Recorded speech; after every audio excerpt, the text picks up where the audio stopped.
Le gouvernement de Yulu était un gouvernement d'union nationale, comme l'a toujours voulu Yulu. En son sein, on retrouvait des figures politiques de tous horizons, y compris des acteurs majeurs de l'époque coloniale. Certains avaient même milité ensemble avant que leurs chemins ne se séparent. Et maintenant, ils devaient gouverner ensemble. Gérer une telle équipe n'était pas simple, mais Yulu a tenu les rênes pendant plusieurs mois. Pendant ce temps, des chantiers essentiels ont vu le jour. Rédaction des lois, mise en place de l'administration, construction des infrastructures et bien d'autres. Yulu avait cette capacité à faire des concessions pour le bien de la nation et pour préserver l'unité nationale.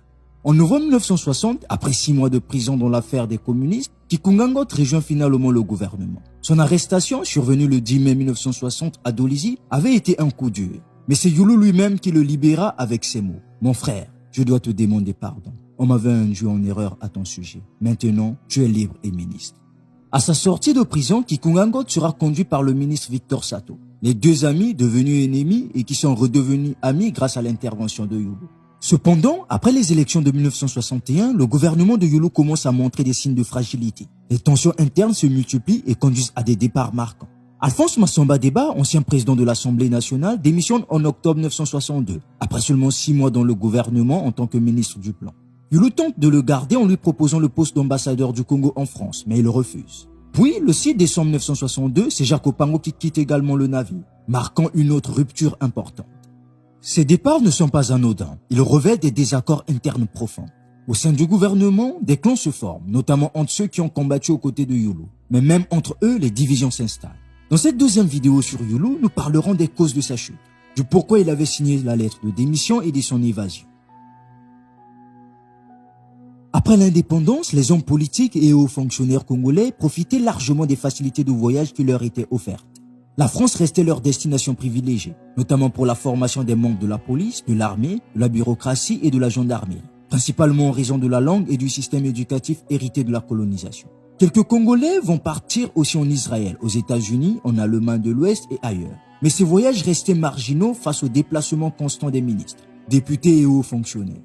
Ces derniers vont devenir de véritables globetrotters, multipliant les missions officielles à travers l'Europe du Nord, l'Asie, l'Union soviétique, l'Éthiopie, le Groenland et même l'Amérique latine. Si ces déplacements profitaient aux compagnies aériennes, ils représentaient un fardeau financier important pour l'État congolais, aux ressources déjà limitées. Le 28 novembre 1960, lors du 2e anniversaire de la proclamation de la République, Tchétchelé va prononcer un discours insistant sur l'importance de l'agriculture pour le développement national. Il va exhorter la population à retourner à la terre, affirmant que le pays devait d'abord gagner la bataille contre le sous-développement avant d'espérer s'industrialiser. Il va critiquer l'exode rural et appeler ceux qui n'avaient rien en ville à repartir dans leur village et cultiver la terre. Cependant, cet appel resta sans effet. La jeunesse urbaine, confrontée au chômage, ne fut pas séduite par l'idée d'un retour à la campagne. L'inaction du gouvernement face au chômage et au sous-développement fut d'autant plus critiquée que les élites continuaient à mener une vie luxueuse. Le contraste entre les difficultés du peuple et le train de vie ostentatoire des dirigeants ne fit qu'alimenter la colère populaire. Pourtant, des vêtements coûteux et multipliant les dépenses extravagantes, ces hommes politiques furent accusés de corruption, gabegie financière et détournement de fonds. Ce fossé entre les élites et la population renforça la frustration et la défiance envers le pouvoir en place, accentuant ainsi les tensions sociales. Le gouvernement de Yulu traverse une période d'instabilité sous la pression constante de l'élite. Pour maintenir son autorité, il cède aux exigences en accordant des nominations ministérielles et divers privilèges. Le 1er juillet 1962, dans un discours, il reconnaît ses influences et prend conscience de la fragilité de l'unité nationale, fondée sur des intérêts individuels plutôt que sur une réelle cohésion politique. Afin de calmer les tensions et d'éviter les grèves, Yulu augmente les salaires des fonctionnaires, qui passent de 29 000 à 37 000 francs CFA en 1962. Tandis que les ouvriers perçoivent bien moins, 5 000 francs CFA par semaine à Brazzaville, 3 200 francs dans d'autres villes. Dès juin 1960, les Yegaboka dénoncent l'explosion des effectifs ministériels, passant de 60 à 120 agents en un an, et l'augmentation du nombre de chargés de mission, considérés comme des propagandistes financés par l'État. Entre 1959 et 1962, les dépenses publiques augmentent de 40%, avec 21% du budget alloué aux services politiques, contre seulement 6% au développement économique.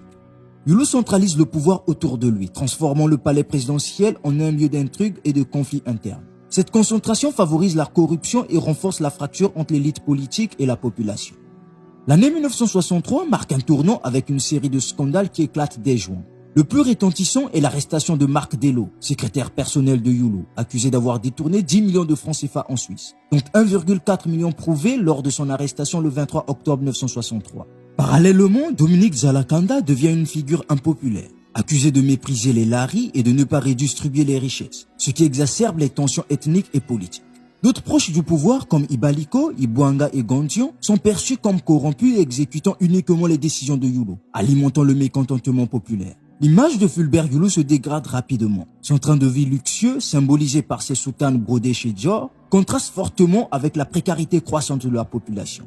De plus en plus, son régime est jugé antipopulaire. Il est directement tenu responsable de l'aggravation de la crise économique et sociale. En juillet 1962, Youlou utilise les pouvoirs spéciaux accordés par l'Assemblée pour interdire les associations, qu'il considère nuisibles à l'unité nationale.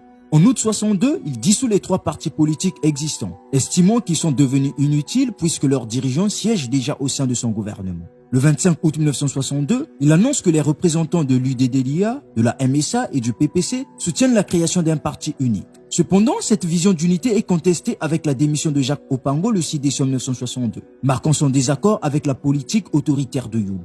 Le 13 avril 1963, les dirigeants de la législature approuvent à l'unanimité le plan de Youlou pour instaurer un parti unique. En 1963, la visite de Sékou Touré à Brazzaville attise les tensions. Son discours renforce l'opposition et accentue le mécontentement populaire. Plusieurs syndicats s'unissent pour former un comité commun et réclament des réformes, dont une nouvelle législature et le renvoi des ministres corrompus, notamment le ministre de la Justice, Zalakanda.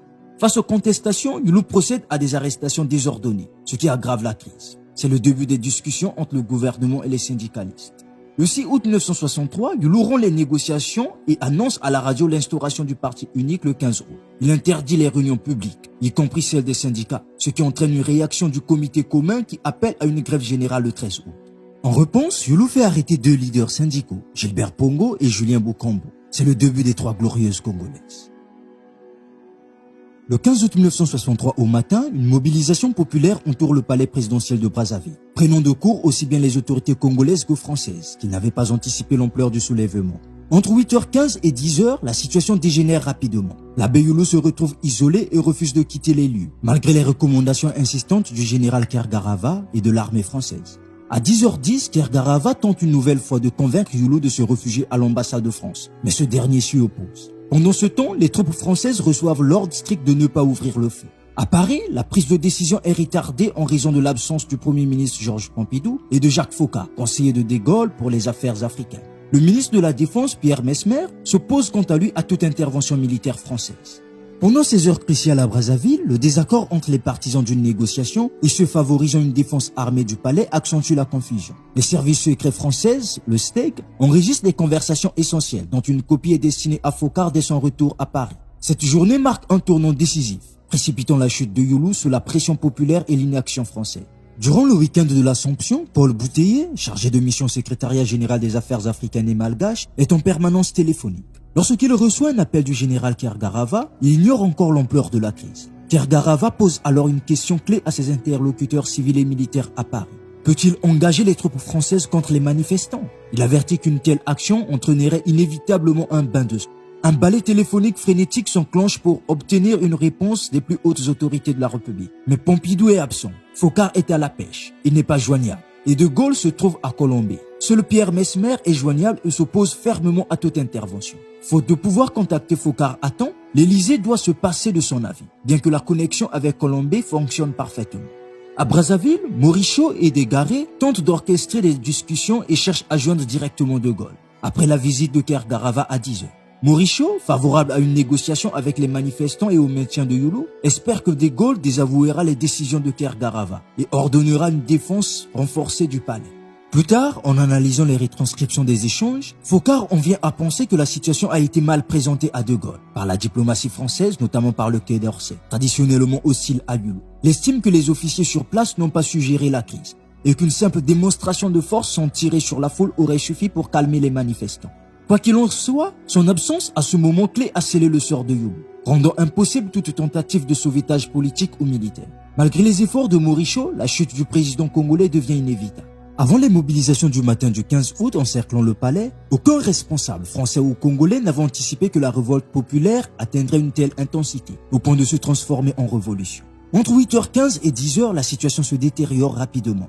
Dès l'aube, vers 6h, après un échange avec le général Kerkarava, le capitaine Gauzet, chargé des troupes françaises assurant la protection du palais, reçoit l'ordre formel de ne pas ouvrir le feu. Cette consigne, initialement donnée par Youlou, est confirmée par la hiérarchie militaire française. À 9h, environ 500 manifestants se massent devant les grilles du palais. Youlou refuse catégoriquement de se réfugier à l'ambassade de France, malgré les recommandations insistantes de l'armée française visant à assurer sa sécurité.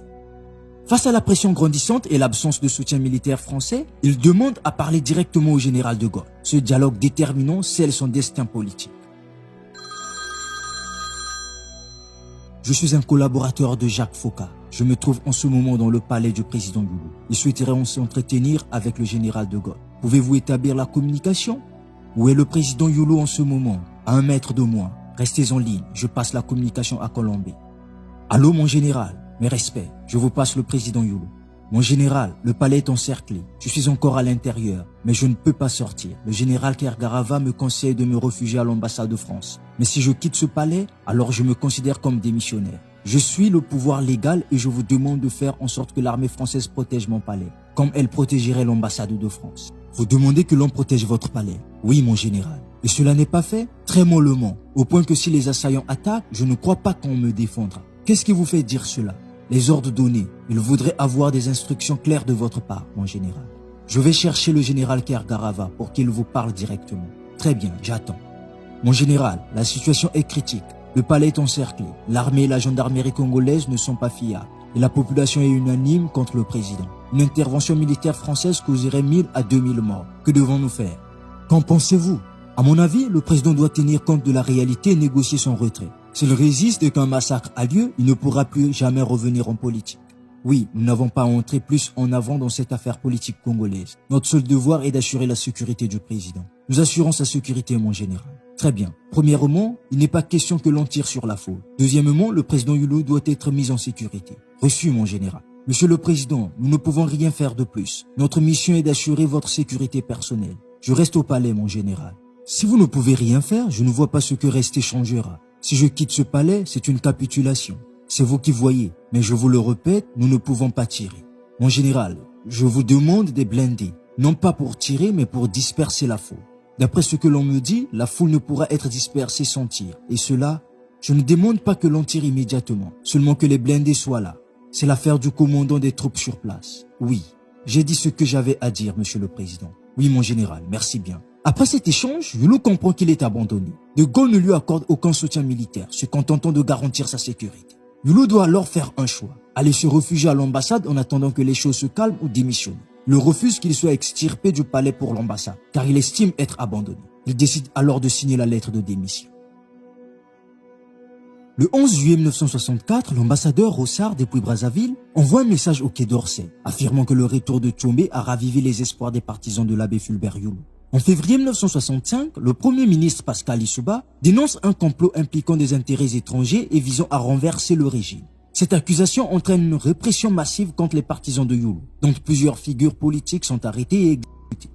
Face à cette menace, le régime brazzavillois se radicalise, recevant un soutien accru des puissances communistes et renforçant son encadrement militaire. La jeunesse du mouvement révolutionnaire, la JMNR, ira jusqu'à commettre l'irréparable. En effet, Joseph Poabo, président de la Cour suprême et ancien procureur sous Youlou, Anselme Maswemi, directeur du service d'information de l'État, et Lazare Matsokota, procureur de la République, tous trois des youlistes connus sont assassinés en mi-février 1965. Le 24 février 1965, le bureau politique du MNR et le Premier ministre donnent ordre au procureur général de Brazzaville de préparer la tenue d'un tribunal populaire pour juger les condamnés de 1963. Si la date du procès n'est pas encore déterminée, le message est clair. En s'attaquant directement à Youlou, la révolution entend affirmer sa souveraineté politique. Il faut alors faire sortir Youlou de cette impasse. Jacques Foccart ne veut pas laisser son ami là-bas. Il explique. La veille de l'évasion, lors de mon audience, j'avais informé le général d'une tentative d'assassinat visant l'abbé dans sa prison. J'avais brièvement commenté la situation, soulignant que ce malheureux Youlou était en grand danger et que sa seule issue résidait dans une évasion. C'est évident, avait-il répondu avant que nous ne passions à un autre sujet. Le 26 mars, en fin de matinée, j'ai appris le succès de l'opération et me suis empressé d'en informer le général. Plus tard, lors du déjeuner qu'il offrait à François Tambalbaye, il m'a pris à part avec un sourire ironique et m'a lancé. Alors, Youlou s'est évadé. Maurice Beaupré m'avait présenté ses plans et m'a tenu informé de leur aboutissement, ce qui m'a permis de fournir des détails précis au général. Par contre, il y a une version peu connue qui laisse croire que l'évasion de Youlou s'est faite par lui-même Youlou en corrompant ses gardes, traversant le fleuve en pirogue et atteignant Léopoldville dans la